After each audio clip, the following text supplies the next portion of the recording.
નમસ્તે વિદ્યાર્થી મિત્રો, ડીસી મોટરની લેક્ચર સિરીઝમાં આપણે આજે જોવાની છે starting characteristics of DC shunt series અને કમ્પાઉન્ડ મોટર. એટલે ટૂંકમાં બધી જ મોટરની આપણે સ્ટાર્ટિંગ કેરેક્ટરિસ્ટિક આજે જોઈશું. સૌથી પહેલાં એ ખબર હોવી જોઈએ કે ડીસી મોટરમાં કેરેક્ટરિસ્ટિક્સ કેટલી આવે. તો કેરેક્ટરિસ્ટિક્સ બે આવે, એક સ્ટાર્ટિંગ કેરેક્ટરિસ્ટિક્સ અને બીજી રનિંગ કેરેક્ટરિસ્ટિક્સ. તો આપણે આ લેક્ચરમાં બધી જ મોટર ડીસી શન્ટ સિરીઝ અને કમ્પાઉન્ડ મોટરની સ્ટાર્ટિંગ કેરેક્ટરિસ્ટિક જોઈશું. સ્ટાર્ટિંગ કેરેક્ટરિસ્ટિક્સ એટલે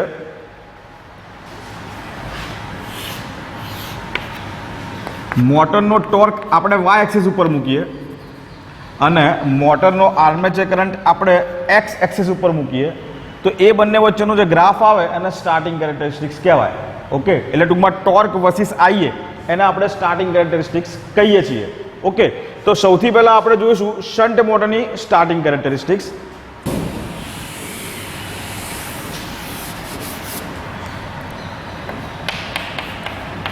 તો શન્ટ મોટરની સ્ટાર્ટિંગ કેરેક્ટરિસ્ટિક આપણે જોવી હોય તો સૌથી પહેલાં મારે શન્ટ મોટર ડ્રો કરવી પડે, રાઈટ. તો આ મારું શન્ટ મોટરનું આર્મેચર છે, આ મારી શન્ટ મોટરની ફિલ્ડ વાઇન્ડિંગ છે. ફિલ્ડ વાઇન્ડિંગમાંથી કરંટ ISH ફ્લો થાય, આર્મેચર વાઇન્ડિંગમાંથી કરંટ IA ફ્લો થાય. એને સપ્લાય હું આપું છું, બરાબર. સપ્લાય વોલ્ટેજ જે આવે છે, right, supply voltage DC supply, બરાબર, એ આ બે ટર્મિનલની એક્રોસમાં હું આપું છું, રાઈટ. આ મારી મોટરનું આર્મેચર છે. મેઇન કરંટ જે છે એને આપણે IL કહીશું, રાઈટ. આ શન્ટ મોટર એ તમને દરેકને ખ્યાલ છે કે શન્ટ મોટર શું છે, એના વિશે આપણે આગળ ચર્ચા કરેલી છે. આની સ્ટાર્ટિંગ કેરેક્ટરિસ્ટિક જોવાની છે. આ મોટરને આપણે ચાલુ કરીએ અને એમાં આપણે આર્મેચર કરંટના રીડિંગ લઈએ, બરાબર, વર્સિસ ટોર્ક, એનો ગ્રાફ દોરીએ તો કંઈક આવો આવે. આ ટોર્ક ટી અને આર્મેચર કરંટ IA, આ બંને વચ્ચેનો ગ્રાફ દોરીએ તો આ ગ્રાફ કંઈક આવો આવે.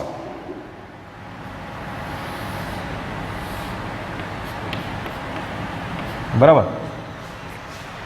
આમ તો લિનિયર થવો જોઈએ પણ અહીંયાથી થોડો બેન્ડ થાય છે. કેમ બેન્ડ થાય છે એનું રીઝન આપણે જોઈએ. આપણને સૌને ખબર છે કે હંમેશા મોટરનો ટોર્ક હોય એ કોના પ્રપોર્શનલમાં હોય?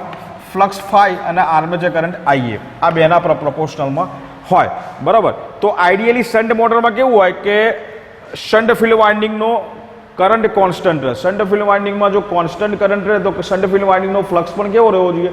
કોન્સ્ટન્ટ રહેવો જોઈએ. એટલે એનો ગ્રાફ પણ આ રીતનો લિનિયર આવે. બટ આર્મેચર રિએક્શનના કારણે આર્મેચર રિએક્શનના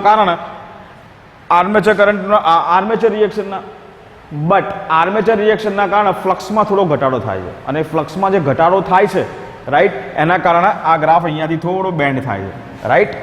ઓકે, કારણ કે ફ્લક્સમાં ઘટાડો થવાના કારણે ટોર્કમાં પણ થોડો ઘટાડો થાય છે, રાઈટ. તો આ શન્ટ મોટરની સ્ટાર્ટિંગ કેરેક્ટરિસ્ટિક છે. ઓકે, સેમ આવી રીતે સિરીઝ મોટરની સ્ટાર્ટિંગ કેરેક્ટરિસ્ટિક્સ આવે, રાઈટ.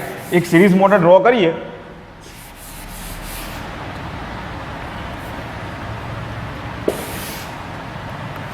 તો આપણને ખબર છે કે સિરીઝ મોટરની અંદર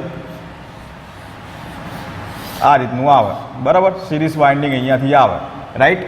ઓકે, તો સિરીઝ મોટરની અંદર આપણે સ્ટાર્ટિંગ કેરેક્ટરિસ્ટિક ડ્રો કરીએ તો ટર્મિનલ વોલ્ટેજ ટોર્ક ટી અને આર્મેચર કરંટ IA વચ્ચેનો ગ્રાફ દોરીએ તો આપણને આવો કંઈક મળશે, બરાબર. આ એના કહેવાશે કે T proportional two IA square સ્ટાર્ટિંગમાં, અને પછી એકવાર મોટર સ્ટાર્ટ થઈ, પોલ સેચ્યુરેટ થઈ જાય, એના પછી આવે T પ્રપોર્શનલ ટુ IA. શું છે એ તમને સમજાવું, રાઈટ. આપણે તો સિરીઝ મોટરની અંદર આપણને ખ્યાલ છે એ પ્રમાણે સેચ્યુરેશન પહેલાં, બિફોર સેચ્યુરેશન, આ ફાઈની વેલ્યુ છે ને એ IA જેટલી હોય, બરાબર. બિફોર સેચ્યુરેશન ઓફ પોલ, બરાબર, આ જે ફાઈની વેલ્યુ છે ને એ IA જેટલી હોય, રાઈટ. એટલે શું થાય? Before saturation torque proportional to phi, એટલે કે IA ઇન્ટુ IA, તો IA સ્ક્વેર, બરાબર. સેચ્યુરેશન પહેલાં સિરીઝ મોટરમાં ટોર્કની વેલ્યુ વર્ગના આર્મેચર કરંટના વર્ગના પ્રમાણમાં હોય, રાઈટ. એટલે સિરીઝ મોટરમાં શરૂઆતનો ટોર્ક એટલે એક્સ્ટ્રીમ હાઈ હોય છે, right, because of this reason. Series મોટરની અંદર બિફોર સેચ્યુરેશન આવવું હોય, આફ્ટર સેચ્યુરેશન જે છે એ આફ્ટર સેચ્યુરેશન ફ્લક્સ કોન્સ્ટન્ટ થઈ જાય, રાઈટ. ફ્લક્સની વેલ્યુ કોન્સ્ટન્ટ થઈ જાય એટલે આ વેરિયેબલ ના રહે ફ્લક્સ, એટલે ટી પ્રપોર્શનલ ટુ ખાલી આઈ જ હોય, બરાબર. એટલે આફ્ટર સેચ્યુરેશન આવું થાય. ઓકે, ઇન શોર્ટ હું તમને લખાવું કે પોલ સંપૂર્ણ સેચ્યુરેટ થાય સિરીઝ મોટરમાં એની પહેલાં, એટલે કે before saturation torque proportional two આઈએ સ્ક્વેર, રાઈટ. સેચ્યુરેટ થયા પહેલાં એટલે સ્ટાર્ટિંગમાં મોટરને જેવી ચાલુ કરો એટલે શરૂઆતમાં એનો ટોર્ક આર્મેચર કરંટના વર્ગના પ્રમાણમાં હોય. ઓકે, અને આફ્ટર સેચ્યુરેશન આ બિફોર, અને આફ્ટર સેચ્યુરેશન આપણને ખબર છે કે ફ્લક્સ એ કોન્સ્ટન્ટ થઈ જાય એટલે ટી પ્રપોર્શનલ ટુ ઓનલી આઈએ થઈ જાય, રાઈટ. તો આ બે વસ્તુ યાદ રાખવાની, before saturation, after saturation. Okay, તો આ હતી સિરીઝ મોટર. હવે આવશે કમ્પાઉન્ડ મોટર. તો આપણને ખબર છે કે કમ્પાઉન્ડ મોટર તમે આ રીતે ડ્રો કરી શકો, અને એમાં ટોર્ક વર્સિસ આઈએ કેરેક્ટરિસ્ટિક ડ્રો કરવા જઈએ, રાઈટ. તો શન્ટ અને સિરીઝ બંનેની વચ્ચેની આવે. આ ક્યુમ્યુલેટિવ કમ્પાઉન્ડ જનરેટર ડ્રો કર્યું, એની ટોર્ક કેરેક્ટરિસ્ટિક જુઓ કેવી રીતની આવે. તો આપણને ખબર છે કે આપણે શન્ટ મોટરની આવી દોરી,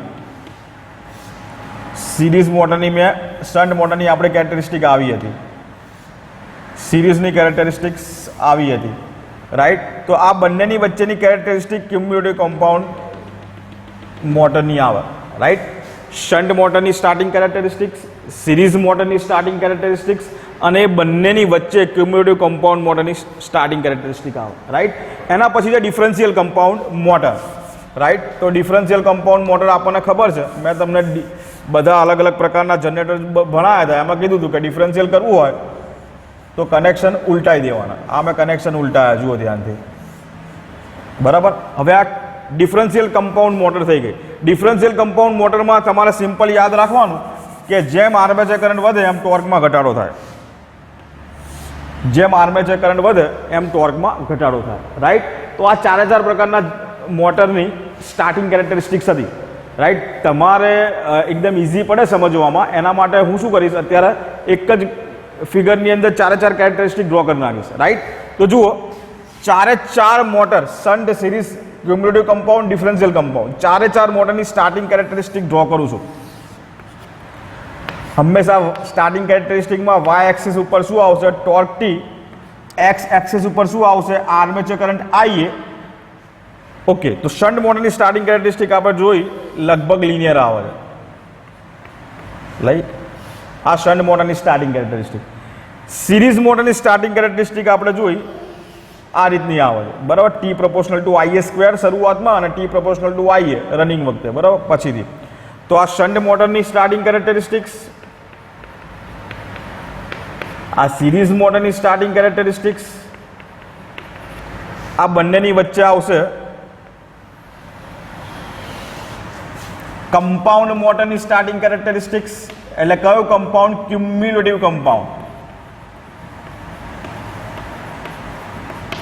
રાઈટ. ક્યુમ્યુલેટિવ કમ્પાઉન્ડ મોટરની સ્ટાર્ટિંગ કેરેક્ટરિસ્ટિક્સ. ઓકે, અને ડિફરન્શિયલ કમ્પાઉન્ડની આપણને ખબર છે. તો આ ડિફરન્શિયલ કમ્પાઉન્ડ મોટરની સ્ટાર્ટિંગ કેરેક્ટરિસ્ટિક્સ. ઓકે દોસ્તો, તો આ હતી સ્ટાર્ટિંગ કેરેક્ટરિસ્ટિક, બરાબર. આવી રીતે એક ભેગો લેક્ચર બનાવીશ રનિંગ કેરેક્ટરિસ્ટિક્સ માટેનો, બરાબર.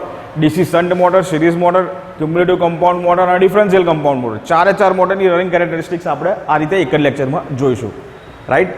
કોઈ પ્રશ્ન, કોઈ ડાઉટ, કોઈ કન્ફ્યુઝન હોય તો આ નંબર ઉપર વોટ્સએપ કરવો, રાઈટ. ઓકે, આભાર.